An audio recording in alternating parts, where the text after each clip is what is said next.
Homeland Security Secretary Kristi Noem was in Michigan today talking about security at the northern border. She held a roundtable discussion with several people, including Michigan Congressman John James.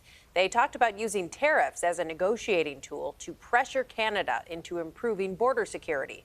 Noem claims that the Biden administration's policies made the U.S. more vulnerable to foreign threats. In fact, we saw so many Chinese nationals crossing up here. We've seen so many people from other countries that weren't necessarily the typical Central Americans that you hear about, talked about on the news so often.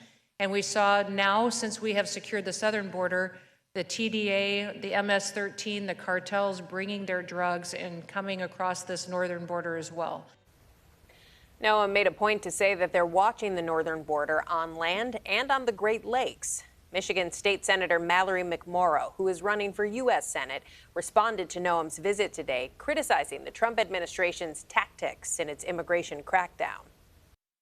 Right now, the Trump administration is going after people who have not committed any egregious crimes. Like an 18-year-old student, just 3 credits away from high school graduation here in Michigan. We should absolutely be focusing all of our efforts on keeping violent criminals off of our streets so that we can keep our communities safe. But rounding up parents dropping off their kids at school or workers waiting in the parking lot at a Home Depot, none of that is actually keeping us safe. McMorrow also called Noem's visit theatrics and claimed it makes Americans less safe.